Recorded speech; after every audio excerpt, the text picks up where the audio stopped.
That wasn't me.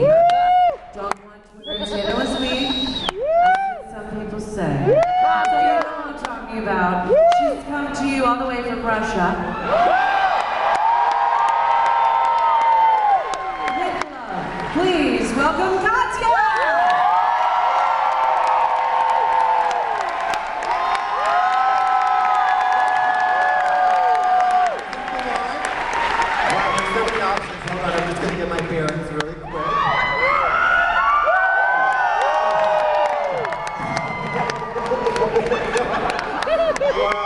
Alright, so I gotta just do this thing. It's not quite OCD, but it's like a gentler form. So I do that. There's an upstage, a downstage, a giant screen, curtains, and a lot of people. Hi. So, hold on. So, you know, I have to talk a little bit about what Michelle just said. It just grinds my gears, you know what I mean? Because talent is nebulous. It's ethereal. It doesn't even exist. If you look in the phone book under talent, you're not going to find anything. And it's like, I mean, I know they don't even make phone books anymore, but hold on, watch this. This is really weird.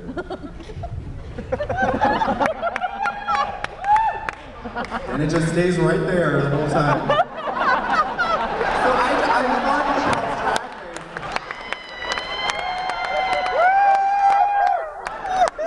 So I love different pages. We'll get to on the same page. I love RuPaul's Drag Race, and I don't know why I did it.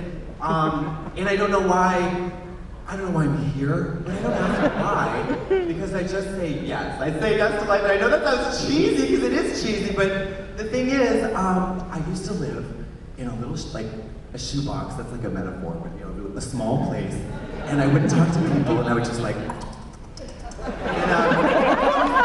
didn't have sex until I was 30, and then when I did, I didn't like it. It was too late, you know. Oh my God, have you ever had? Listen. You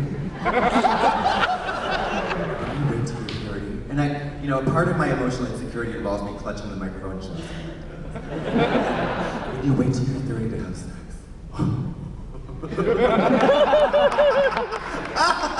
I mean, it's like, you guys know about blood diamonds?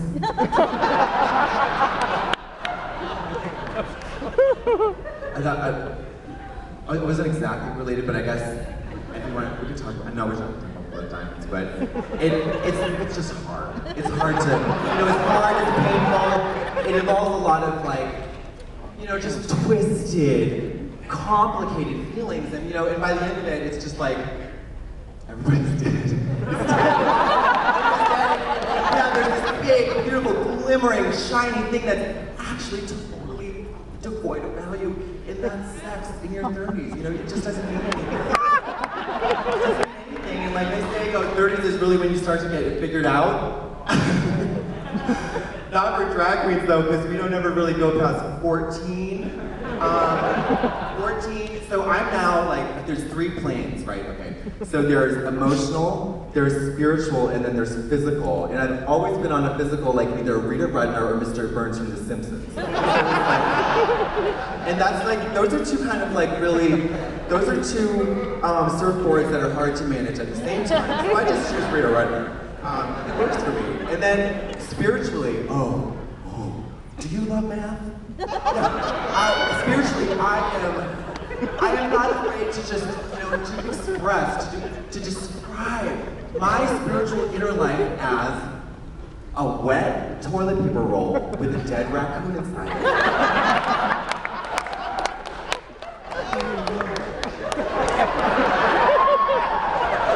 Because, listen. When we live our lives, we learn how to look, and we learn how to listen. And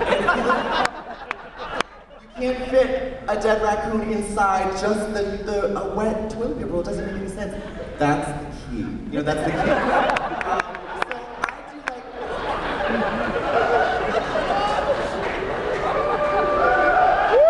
oh my God, you saw my costume reveal underneath. Fuck! Oh, it's over. Shit. you know, that's the thing about, you know, drag queen, you have certain tropes, you have certain like customs, it's like you go out wearing one thing, it's big, and then you take it off and there's something underneath and that's exciting. But, I mean, it's not really, I guess it's like, if you go out with this giant thing on, you know what's underneath, and it's gonna be something like shiny, maybe with fringe, and you know, that's great and everything, but I'm still holding out hope. I'm still, you know, like, I still want to believe in that corner of my mind that, you know, Cheryl Ann Davenport Dupree is gonna whip off that ruffle coat and there's gonna be 14 dead babies stapled to fucking like torn and festering shingle, leprous, disgusting, saggy, loose skin, and it just, I was like, we're free, we're free, we don't have to do this anymore, we can just go to the bank. I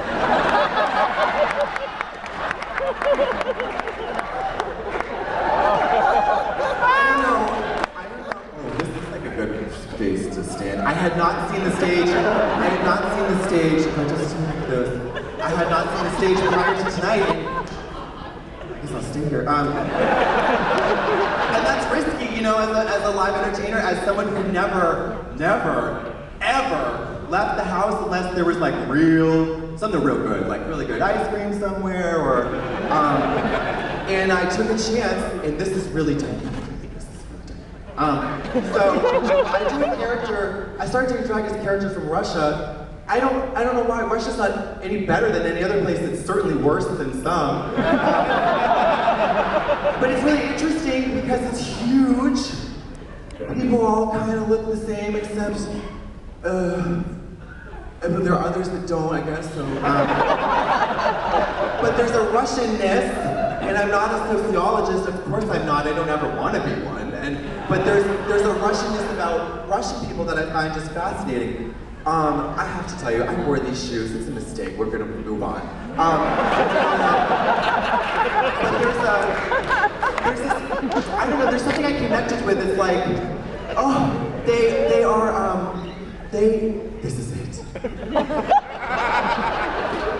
In this scenario, my grandmother's Russian. I'm not Russian now. So, I will never forget what my grandmother said to me just, seconds before she wheezed her last fetid breath into the atmosphere. She said, in Russia, no one expects to be happy.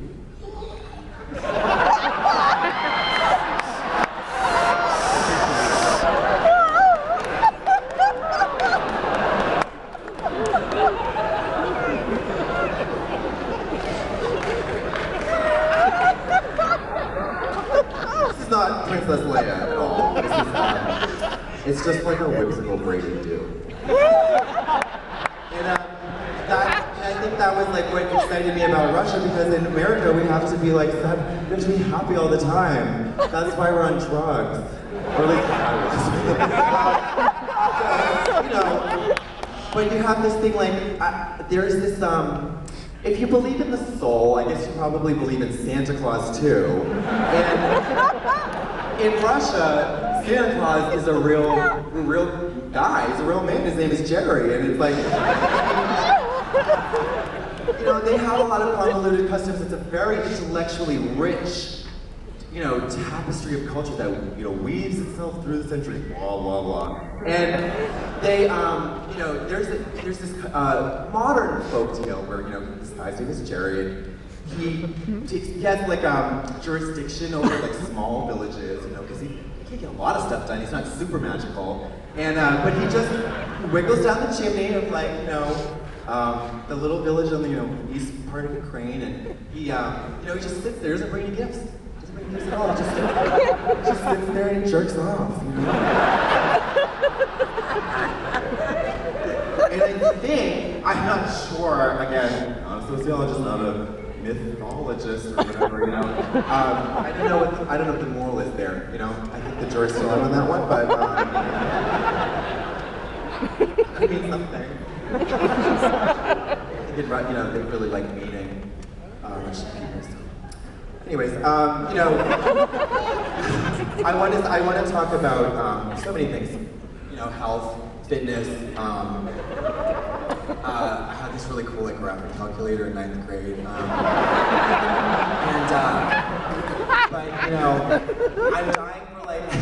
I'm dying to be, and this is ironic I suppose, but I'm dying to be like subsidized by a company, but my whole life. Like I want to be like on a micro level advertiser. Do you know what I'm saying? Like I want to like weave in conversations about my Dyson like vacuum. Like I want to subtly, you know what I mean? Like subtly, I want to be like a grassroots intellectual influencer, and I'm paid by these companies to do that. And I think the great thing that you will finally provide the last bit of alienation from society that I'm looking for. I mean, I've met so many people. I think that the thing that really draws me to a man or a woman is that that thing like okay, I'm gonna go on one more date because I just have to find out if they're a sociopath. Have you ever done that?